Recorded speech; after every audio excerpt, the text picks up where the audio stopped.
Hello, Scorpio. It's umomgtarot, and this is your You Need to Hear This urgent message tarot card reading. You need to hear this. We're going to see what the cards say through the astrology reading cards, and then we're going to do a tarot spread and figure out, hey, what comes up and what you got to know. What do they want you to know? Let's have a look. Your first card. Oh, we got that Virgo energy. Had to flip it. Got that Virgo energy, and the energy around you is dutiful, hesitant, and humble, with a discriminating, diligent, and painstaking air. Now, this could hit you right in the. This could hit you right in the workplace. You could also be dealing with a very helpful person, a perfectionist, if you will. But let's see what you need to know. What you need to know. Okay, second house. Your assets, finances, and the things that you value. So this person is connected to that. Let's hope they're connected in a positive way, because are you trying to hustle? No, you wouldn't try to hustle now, would you? All right, so it's maybe a Virgo situation or a Virgo person in your mix, having you to reevaluate some things involving your finance. And finally, what energy are they projecting into the situation? The ability to transform, to take a big leap forward and rebirth. Baby, I've changed. I just need $2,000. Baby, I've changed. I just need to start a new business, and you'll see. Invest in me, babe. You know. That's one scenario. Let's keep going. Let's do the tarot spread and really figure out what the heck you seriously need to know. What do they need to know? What do you need to come out to this Scorpio's attention? Because we got Virgo in the mix here, and we got the House of Income, and you already know that they're kind of cheap. So are they cheap, and are they going to be trying to affect, Scorpio with that energy? Because we do have more Scorpio energy with Pluto, and that's about transforming. So you may be transforming the dynamics of this relationship with this Virgo. Why am I getting so many cheap vibes where it's like, okay, well, you better watch your money around them, because they might let you pay for everything. And that's, it's not even because they don't have money, it's because they cheap like that. You don't make money by spending. Alright, here we go. Boom. 9 of Swords right off the bat. 9 of Swords in reverse. Oops. Then we have the 8 of Pentacles. Whoa, what's going on? Guys, why you guys always have to put me through this? Every reading, Scorpio, you guys always have to put me through that drama. Oh my goodness, so much sword. So much sword energy. So there it is right there. I feel like, there's a Virgo, possibly a Taurus energy, Virgo Taurus energy, some Earth energy. Could be Virgo Taurus Capricorn, sure. Putting you through the ringer as far as your finances, and you having to actually do some type of transformative work. Maybe you have to, get a new job. Maybe you have to relocate. Maybe you have to get a second job. But you got to do something when it comes to your finances, and I feel like it's because of this Virgo energy. Now, this Virgo energy may be competitive, perfectionist energy. This person may be, milking you, finessing you perfectly. Oh my goodness. But you're better than that. You wouldn't let that happen. But you do have compassion, and you have the desire to help people who you care about and you feel loyalty to. But just make sure that loyalty is being reciprocated, because again, your money might be milked. I feel like your money's going to get milked. You're going to pay for something that you shouldn't have. You're going to lend something that you might not get back. I feel like it may change and transform your beliefs in lending money to people, or giving money to people, or how much you give, or if you do it at all, or even if it's a homeless Virgo that's like, hey, do you got any change? And then you actively see them buying drugs, and you're like, oh, well, I'm not about to donate to anybody ever again. Something will change, something will transform. And I feel like it starts with being helpful. So then we have this tarot spread here, and this is where the drama comes in. Okay, so this person's already like, okay, well, I'm already on the fence about you. You want to come in swinging with the 9 of Swords? Don't you know the 9 of Swords represents anxiety, nightmares, night terrors, waking up in a cold sweat with a bead of water rolling down your back? Right, this person, are they worth that?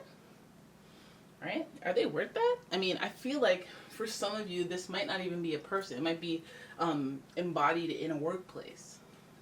Person just, You know, you do it for the money, but this person's stressing you out, making you want to have a personal transformation, making you want to, you know, move on. I think that, you know, if you guys were stressed about work and we're dealing with the second house of finance, things that you value, and not even things that you want, things that you value, and we're dealing with the Virgo, the perfectionist, maybe what you want to do is get your work life, your career, your earnings, you want to get that all perfect and sorted out.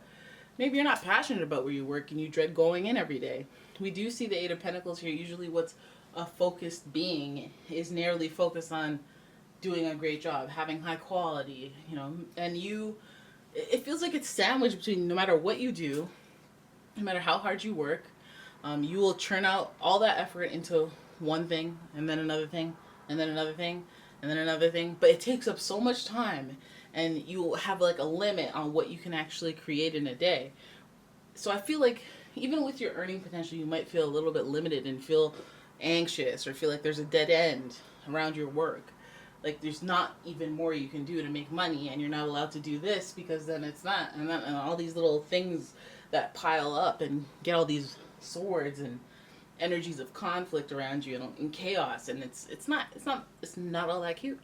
But at least you know that this situation around work is as stressful as it's going to get. You know what you're dealing with, and that might breed some complacency. So you might want to get that checked, especially second house. We want to have the money flowing and tied to positivity and not negativity. So, I mean, now I feel innately you will believe and understand that there's something else meant for you in the realms of work, careers, jobs, what you do for income. I feel like you guys will ultimately move on. If some of you guys have been itching and wondering, like, oh, okay, well, I might not find better. I don't know if I'll find better. I don't know. I feel like you guys will be forced to move on, and you will move on. I feel like you sense it coming. The High Priestess is the keeper of wisdom and unlocking, you know, wisdom that is hidden. I feel like that's kind of an intuitive thing. This is a very psychic card, so you may be sensing that yourself, especially being that the connection is to the moon and, you know, the water energy, and, you know, all of the water signs are very psychic. So we do have this Pluto energy here with this psychic energy, and we're talking transformation, birth, death to old habits, new habits. And if the High Priestess is the keeper of hidden wisdom and knowledge, I feel like this will all feel like it made sense. Why everything went down the way it did.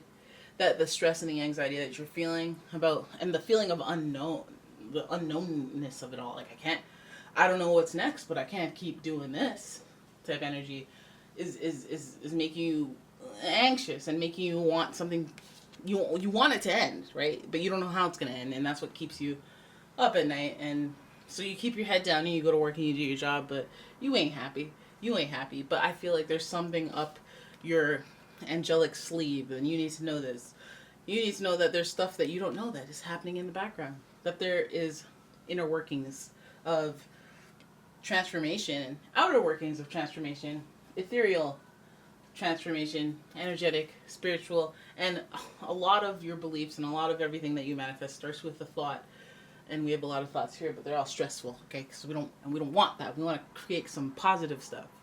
And I feel like for you, trusting in the fact that you don't know what's going to happen can be a scary thing. But if you could flip it just for me, if you could flip it around to, oh, I don't know what's going to happen, you know, you could win the lottery tomorrow. That's just as possible as all the other stuff that I was stressed out about.